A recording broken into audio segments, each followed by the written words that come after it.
Welcome to another episode of the Cardinal podcast, where we discuss all things affiliate marketing, management, and in this case, e-commerce.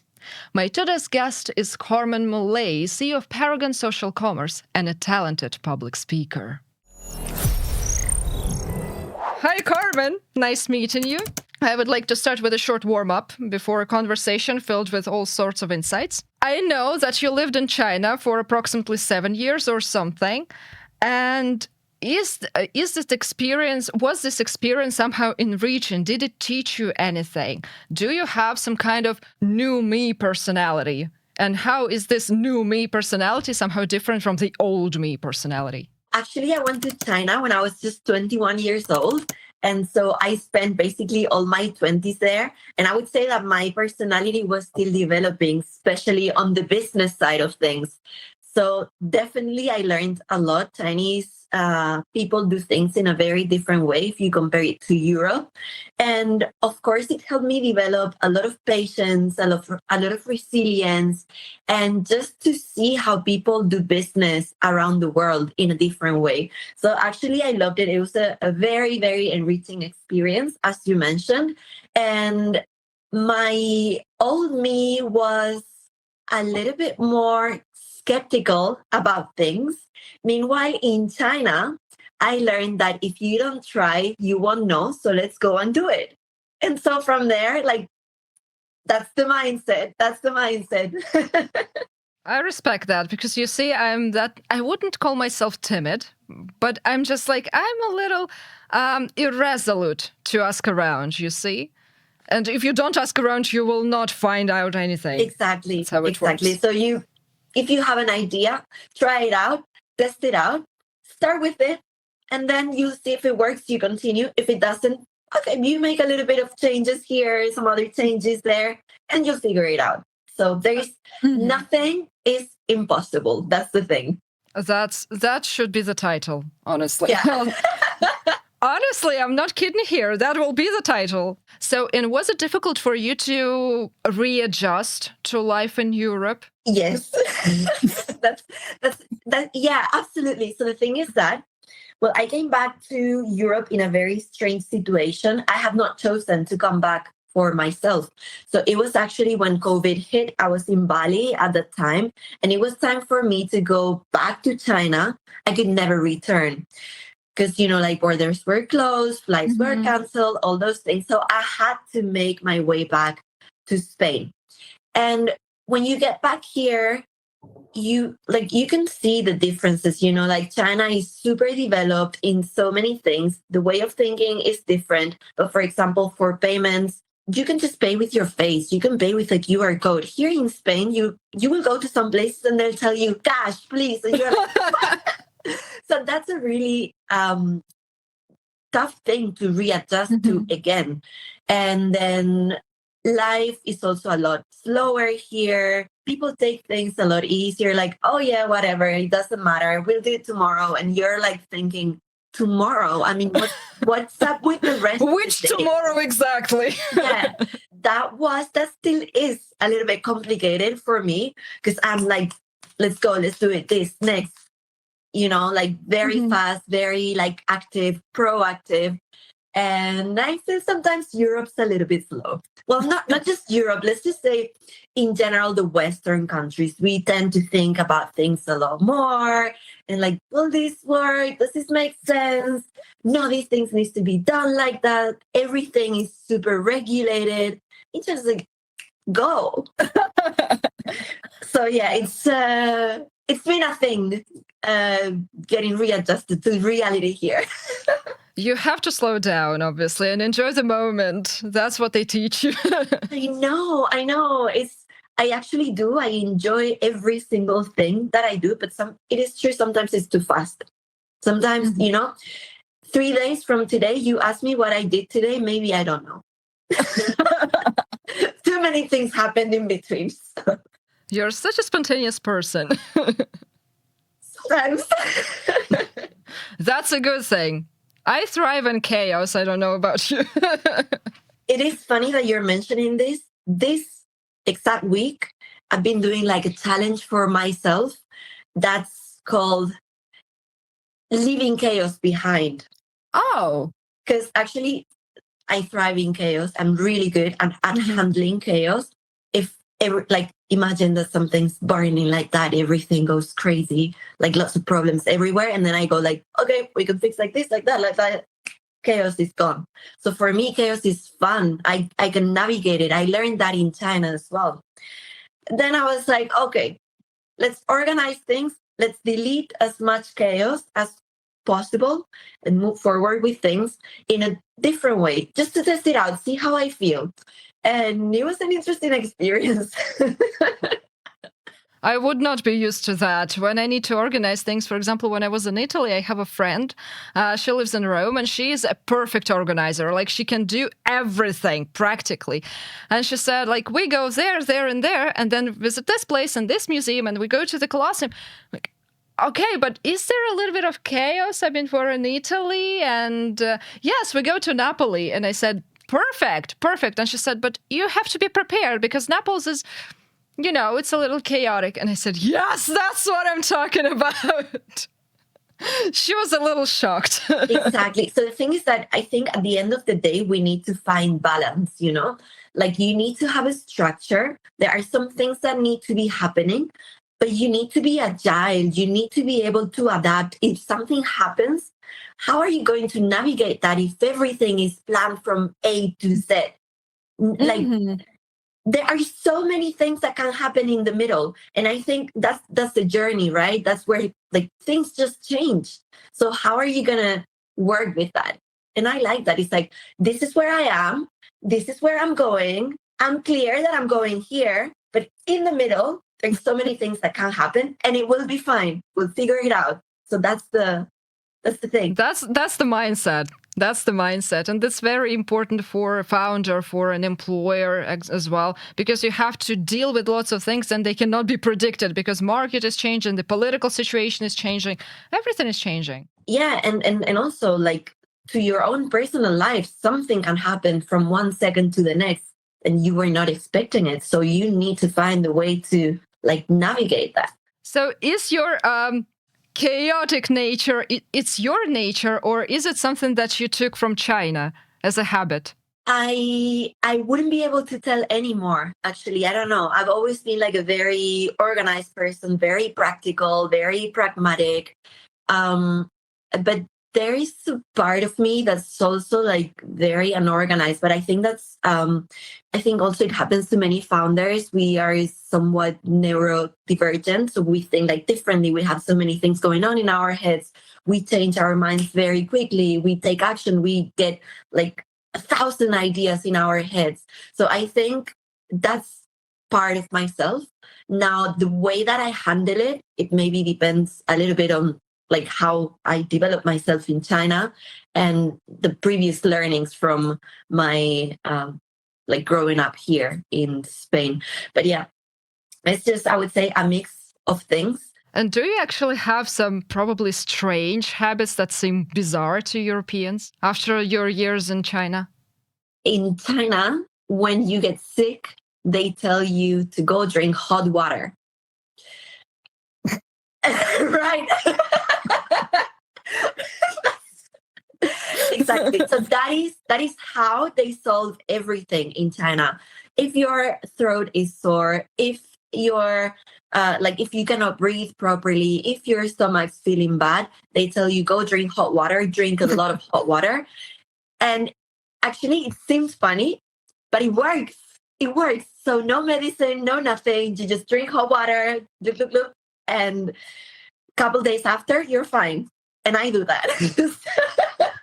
Every time I tell that to people, they look at me like, hot water, like that's just like soup without substance. And I'm like, yeah, but it just works. And so you don't want to be sick anymore. So just do it. And like, well, in Italy, they have limoncello. I can understand that. Water is definitely healthier. As far as I know, when you were in China, you were so excited about the way they do things, about their approach to e-commerce, that you decided to bring it to Europe. What is the approach? What is so special about what they do in China? And how did the Chinese manage to give a boost to this niche? So there's this thing. I started as a live streamer in China in 2015. And there's where the whole thing started. I was a live streamer for an online Chinese TV called Santi TV. And I had to be online every day for 4 hours, just entertaining people. So that means that the entertainment era started in China, what's that, 11 years ago already. And here we were even thinking, like, what's Instagram? We don't even know. Mm-hmm. So that's the thing. Chinese were already thinking about entertainment. They were thinking about audiences. They were thinking about attention. They already were exploring those things. And here we were so far behind. So when I came back to Spain, I think I mentioned that it was not something that I had decided for myself. So I was in this moment in which I was thinking, like, my business is in China. I've been doing all these things in China. I've learned all these things about e-commerce, logistics, distribution, fashion, everything, live shopping. What do I do here now? And I was feeling like that. What is it that I can bring from Asia to Europe? And I said, this thing that I have explored that is not known here yet, and it's making waves in China, is live shopping. And guess what? At that time, I also had my own e-commerce brand. So I went on straight on Instagram, doing live streaming, selling my products.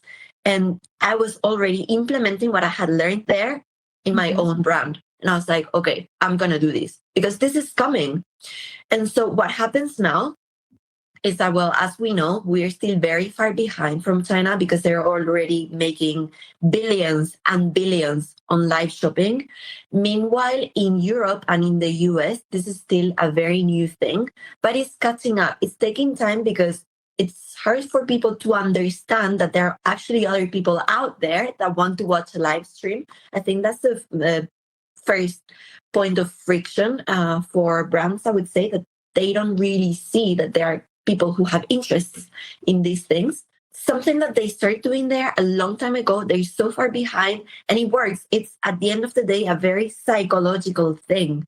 People want to learn, people want to see, people want to buy. They don't really want to be sold to, but they love a good deal. Here's where the whole live shopping scene comes. You are selling a product, you're also connecting, and you're like in a different setting. It's not like they're pushing the hard sale to you. Of course, they're pushing the sale, but you decide whether you purchase or not. So it's a different thing. And of course, it comes with content and distribution, because the content is the one that's being created on the live streaming, but the distribution comes either from the brand or from the creators, because every creator is also like a micro brand in themselves. So those are things that Chinese understand, and the West is still catching up. Obviously, we're trying to grasp it. I remember I was probably on Twitter. I think I saw that on Twitter. There was a Chinese model, and she was trying lots of different garments. Nice. Yeah, this one, exactly, right. And I could not comprehend that. I mean, this is so normal for China or probably for the rest of Asia. I don't know about the Asian situation there. But it's so unusual for Europeans. Like, I cannot imagine that, say, in Italy, in Spain, in France. It's just strange. But see what happened there. Everyone in the world is talking about the exact same video. So the purpose is the right one. It got everyone's attention around the world. Everyone knows. Now come to think of it, they were the first with TikToks. I think that was Chinese, right? Yeah, because TikTok is Douyin. It's a Chinese company. I don't know how they do that. It's some kind of prediction or a tarot spread. I don't know. Some kind of tarot card. Now we're doing that. No idea. As I said, they discovered this and they tried it and they understood human psychology behind sales. Yeah, probably. I'm a little shocked, to be honest. I'm not normally at a loss for words, but I am right now. You're still thinking about it, so... Yeah, I'm trying to process the entire thing. Now the question is, would you buy from it? maybe not. Honestly, I wouldn't say yes, but I'm inclined to say that probably not, because it seems strange to me. It's very new. And I wouldn't say that I'm trying to lag behind or whatever. I'm just suspicious, naturally, when it comes to such things. You don't want to lose your money, obviously. But you may, like, if it's from a trusted brand, you may think like, oh, I'm curious about the other products that they have here. So maybe you go and check the basket. And I would check them out. It's actually how we do things. Like sometimes something catches our attention and then we see, obviously, this is the product that we are being presented, but there are so many other things here. So we are curious by nature. So let me check what is here. Oh my God, I just found this thing that I was so looking for. Everything is listening. Every single gadget is listening to you. This person with a conspiracy hat, whatever the hell they're. I think, how can I make this happen like that? Yeah. Your experience and knowledge are hard to underestimate. Obviously, we've just talked a lot about that. And you worked with moguls such as Easy Agency and AliExpress as well. And you also founded Paragon Social Commerce. Definitely, we know about that. Which is the main pain point your agency resolves for the market and for the industry in general? The main pain point is that brands don't know how to sell online properly. They're losing sales all the time, either organically or through paid media. And then specifically on TikTok Shop, brands have no idea how TikTok Shop works. They don't even know how to set up a store. They don't even know that it's a separate thing from TikTok itself. We are still educating the market on this. When I talk to a brand, they go like, TikTok what? So it's like, yes, you actually have a marketplace inside of TikTok and it's called TikTok Shop. And that allows you to have a store where users can purchase your products from. And then they go like, oh, that's the thing. Exactly. So yeah. And then of course, TikTok Shop is a very complex platform. Because here's the thing. When you talk to brands, they usually understand marketplaces, conventional marketplaces where you have a listing, you upload the products, and then traffic comes, they purchase if they're interested, and that's it. But TikTok Shop does not work like that. So first of all, we have TikTok, which is a content platform, discovery platform, and brands need to understand that it's powered by content. So if you're not creating content, how do you expect to sell? You need the content. Now, how are you going to create the content? You can create it as a brand yourself. And that means obviously that you need to make an investment on creating that content that you're going to post on your own channel, or you need to work with creators that are going to create that content for you. That can be UGC content so that you can use that content on your own profile, or you can use affiliates that are going to create the content and they're going to distribute it in their own channels and they're going to be selling to their own audiences. Still without forgetting that TikTok is a discovery platform. That's kind of hard to understand for brands. So that's just the main pain point. They don't understand the platform. So here's where we come in. We explain how the platform works and we help them launch and scale on TikTok Shop. We take care of the whole process, the setup, the live streaming, the ads, the affiliates, everything that they need. We just take it and we launch it for them. That's pretty convenient. Exactly. No, I mean really, because everything is in one platform. I mean, TikTok and TikTok Shop, they're all in one place. But they're different. Yes, but at the same time, you don't really need to leave the application to actually to purchase something.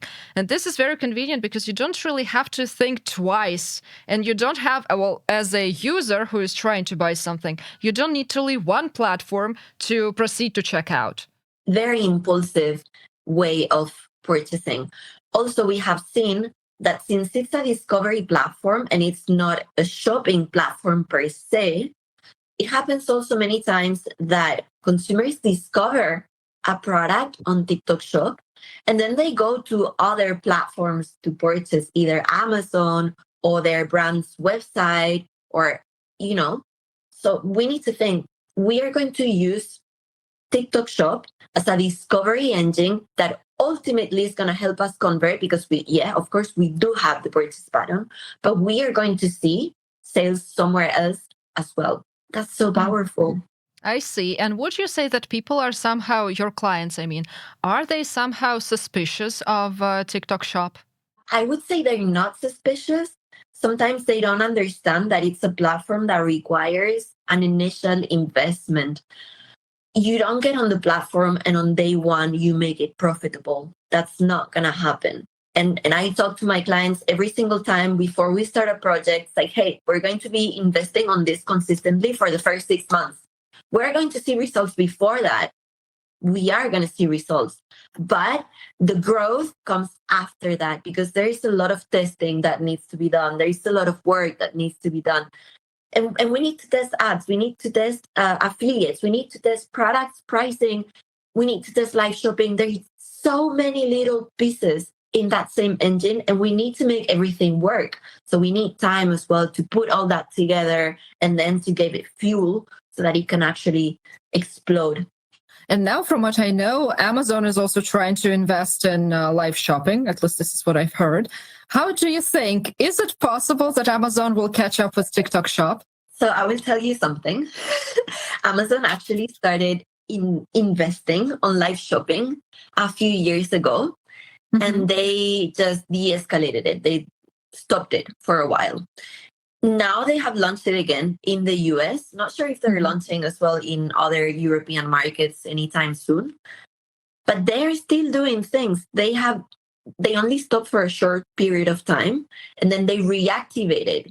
So there must be a reason for them to be reactivating live shopping. And then if you are also following live shopping news, you will see that eBay, which is another marketplace, they're also doing live shopping. And not only that, we have live shopping specific marketplaces. So of course, live shopping is a thing. And when you see all these giants investing in live shopping, of course, there's something coming. And it's not the Chinese anymore. Now we got the Chinese, we got the Americans, and we got some Europeans investing on this thing. That tells me something. Okay. I get the secret. I get this information. Okay, let's speak about your customers, about your clients. And probably, as with many clients in general, with many brands, you understand that people stick to different patterns, different values, for example, different philosophies. And are you looking for red flags in them? And what are the red flags? What can actually disrupt the partnership? When I tell them that we need the content, and they're like, yeah, we'll use 30 affiliates. And I'm like, okay. We cannot even get started with that. So I'm not sure this is something that we can push. We need to think of a different strategy. So we need to discuss with the clients and tell them like, hey, we're going to need this amount of affiliates. We're going to need this amount of samples. This is going to look like at the beginning. Is this something that you can do? Because if you cannot do something like this, we need to think of a different way of working together. We need to think of a different strategy. So that is the first thing. Then timing and budget. They want everything to be like they want to have the best TikTok shop store within the first 3 months. And obviously, I always tell them like, guys, we need to put a lot of effort at the beginning to make sure that our engines are all right and that everything is in place. You cannot expect to have this kind of project bringing the best possible results within month 1 or 2, because we're still building that machine. So those are huge red flags for me. If they tell me that they want to see the result yesterday. Everyone wants the results quick, obviously. Exactly. So the thing is that, of course, we can push with GMB Max, which are the ads. But you as a brand, do you really just want to invest on paid ads? If you have other ways of bringing sales organically, if you want to push only on ads, sure, we can do that. But that means that then in the longer term, you're also only going to be depending on that. So actually, it's better to merge all the different things that TikTok Shop brings so that you can get sales organically as well.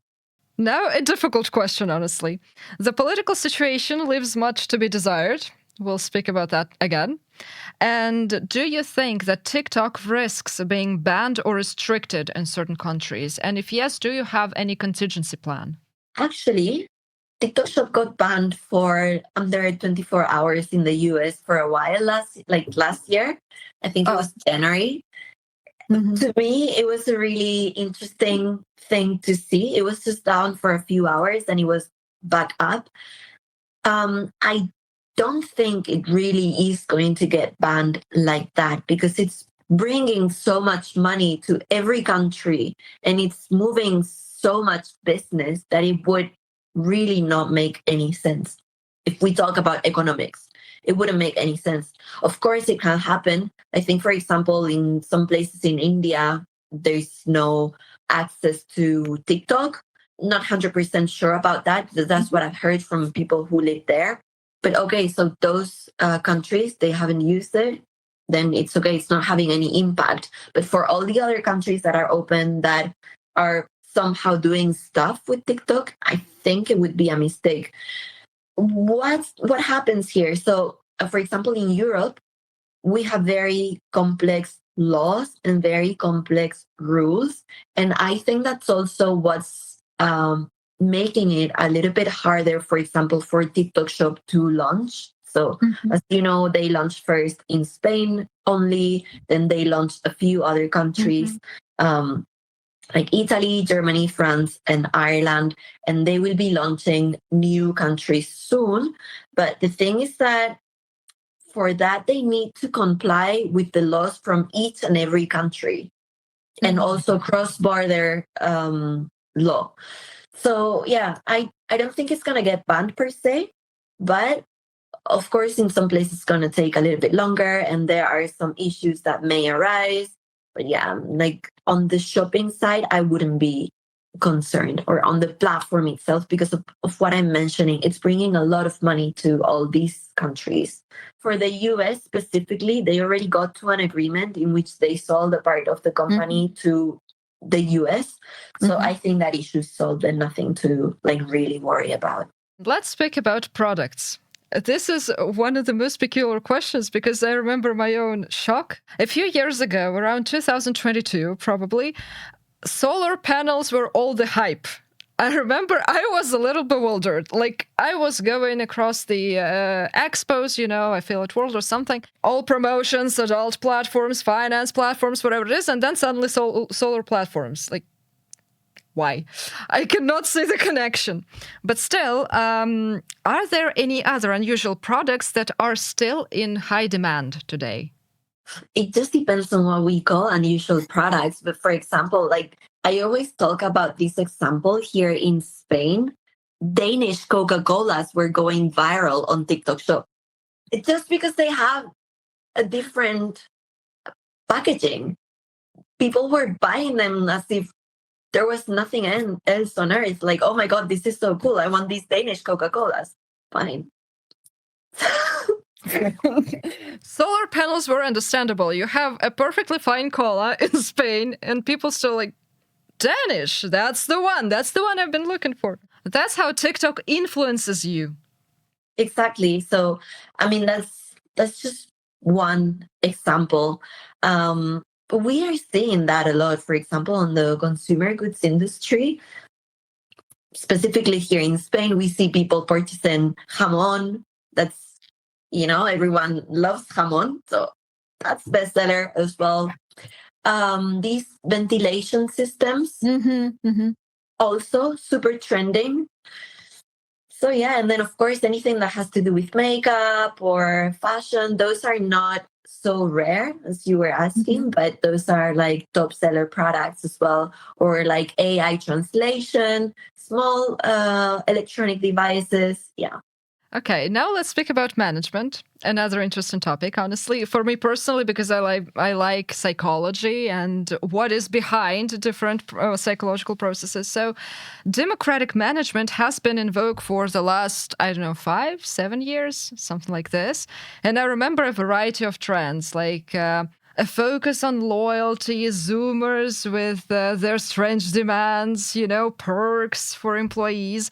But nowadays, people notice that there is a shift to authoritarianism. I don't know what to call that. People are becoming more authoritarian, and such tendencies are taking hold, with employees saying that, results are more important than unity, more than the team. It doesn't really matter what kind of persons you are, how you work together. I need the results.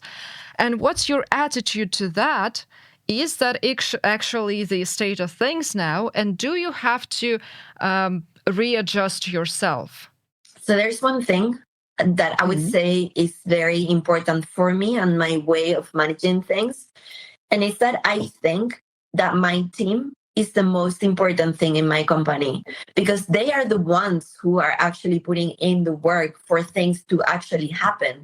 For me, it's really important to get their feedback on how things are being done. Of course, I'm going to have the last word. I'm the one deciding at the end of the day, but I want to know where they're at. I want to know what's important for them, and I want to support them where I can to achieve that thing that they want. Because I think if they are happy with the company, if they are happy with what they're doing, if I support them on getting the results that I'm asking for, that the client is asking for, then we're just getting stronger together. And I think that's what I want for my company, and that's what I need to build what I want to build, which is the best live shopping, social commerce, and TikTok shop agency. So I need to support my team. They're super important. And there's another thing that for me is crucial. I do not work with clients that disrespect my team. That's a no-no. That's a red flag. Absolutely. Definitely. So respect is super important. And then, of course, I'm going to respect my team. I'm going to support my team. If there's something I don't like, I will let them know straight away. Hey, we need to change this. This is not right. And I think that's how we can all grow. Being direct, being straightforward, knowing what we want, knowing where we're going to, and then knowing where our limits are and what we want to achieve and how we can do that together. That's how I see things. So you prefer straightforward feedback. You just approach a person, you say, that was not incorrect and we're going to change that.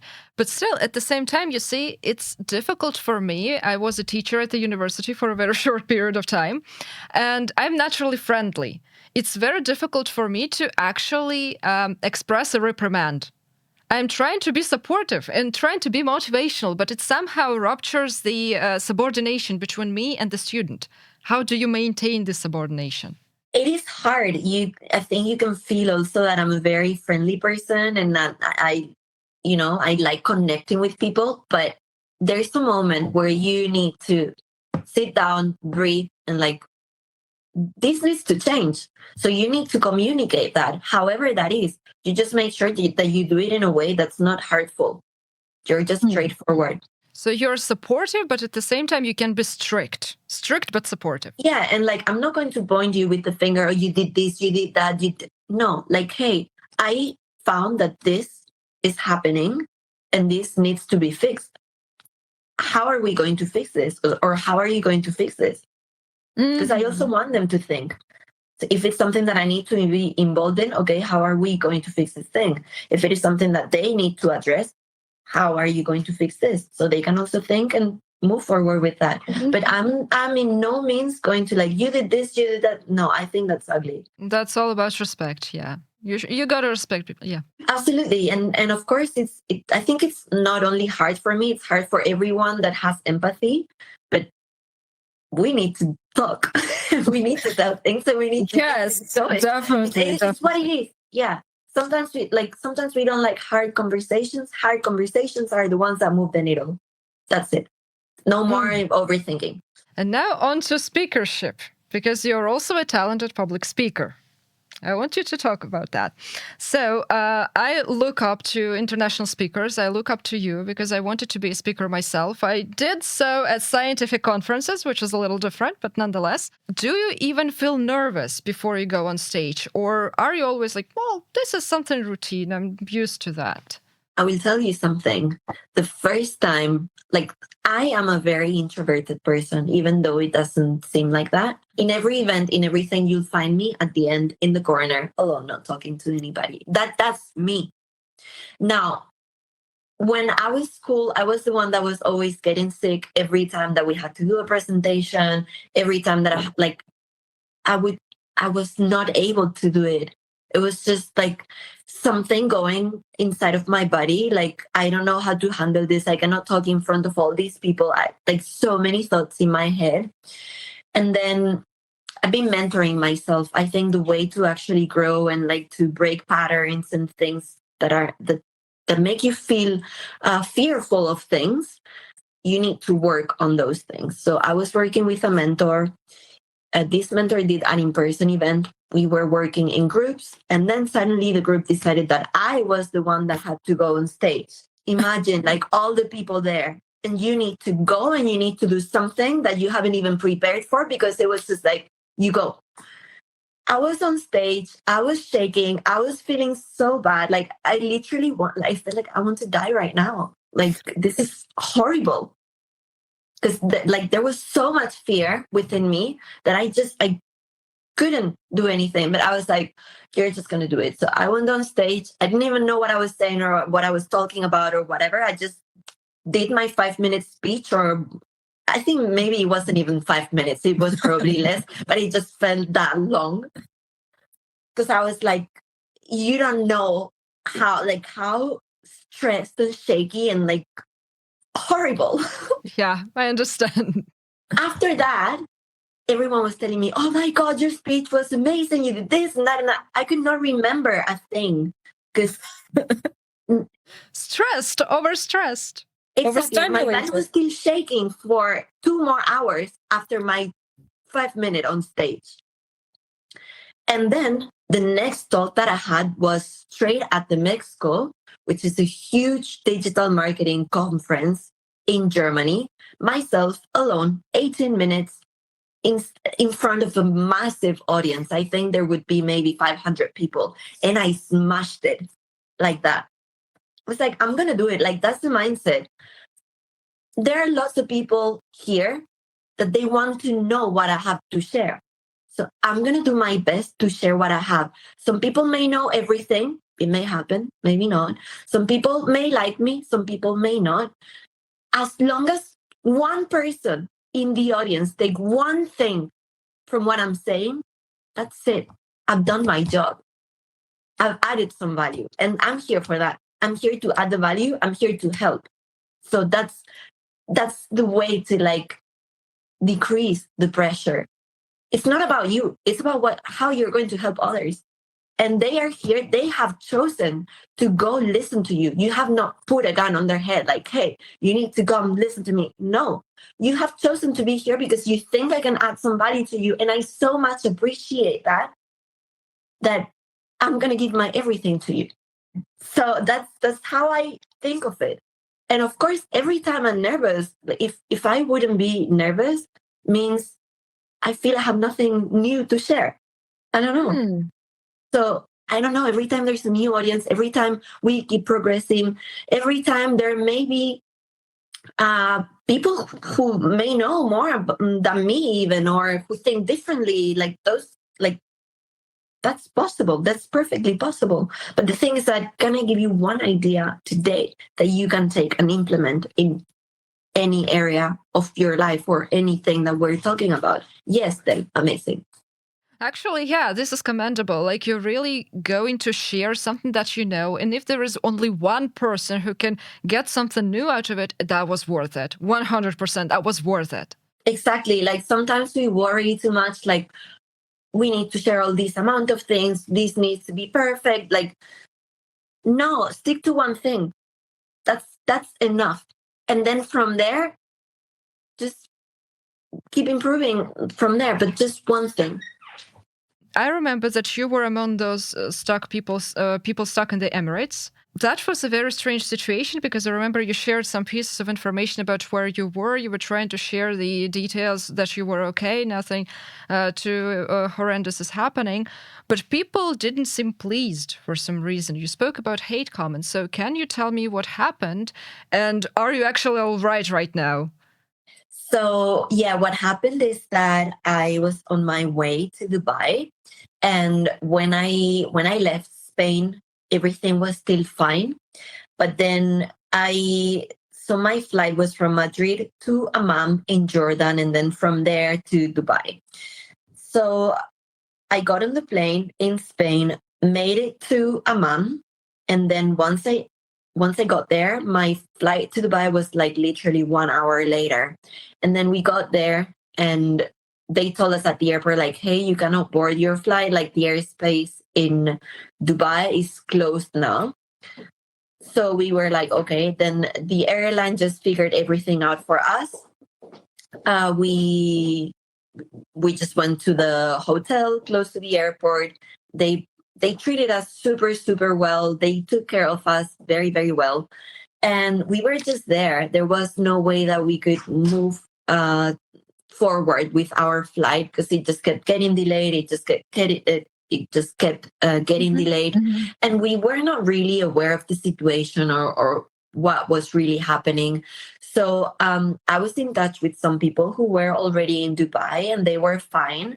And of course, there were things happening over there, and some people were a little bit scared, of course, because you don't see missiles like flying over your head every day and stuff like that. But they seemed to be doing fine. And then I was also doing fine. But then, of course, I was going on social media like Instagram and all that. And I would see a lot of fake news and a lot of AI stuff. And I think that only made the whole thing a lot harder. So that was an ugly thing. And I shared these things on my Instagram mainly because I wanted my friends and my family to know that I was doing fine. Also some clients, because I have some clients following me on Instagram and also on LinkedIn. So I just wanted everyone to know that everything was fine, that it was not as horrible as it seemed to be, and that we were being well taken care of. So yeah, suddenly one of those videos got viral. It got over 91,000 views. And I got a lot of comments from people saying like, I hope like influencers like you just get stuck in Dubai and that you're never able to come back to Spain. And, something, it was almost like just go and die there or something like that, because you're not paying taxes in Spain. And then you're there thinking like, what do you really know about me, my business, my situation? Or like, and why are you so bored that you need to stop here? People on the internet. I have the same treatment. I understand that totally. That's the same thing. Like I created yet another video saying like, hey, I think it is incredible how much hate there is in, specifically I said Spain, because I got a lot of hate comments from Spanish people specifically. And yeah, then I also got a lot of messages of support like, hey, don't care about these people. Don't care about them. They are worth nothing. Of course I don't, but it's like, I think we also need to talk about this. Like it happens. So yeah. And just wanted to add that as well. Like we are people and I don't care what your opinion is. You don't know me. You don't know the circumstances or the situation, but this is the reality. There are many people that are actually have nothing to do with their lives and just decide to like talk whatever. So let's just sum it up with the word be kinder to each other. Right. I love that. Be kind. So thank you for your time, Carmen. That was a great conversation. I loved every moment of it. I'm not lying. I'm not flattering here. I hope you will be even more resilient. I hope that all the challenges that are currently presented in front of you, you will overcome. Definitely, you will be even more resourceful than you are now. Thank you so much. Thank you. Bye-bye. And that's how we've covered e-commerce, unique Chinese approaches, and of course, management decisions. Hope to see you again, here or on other social platforms.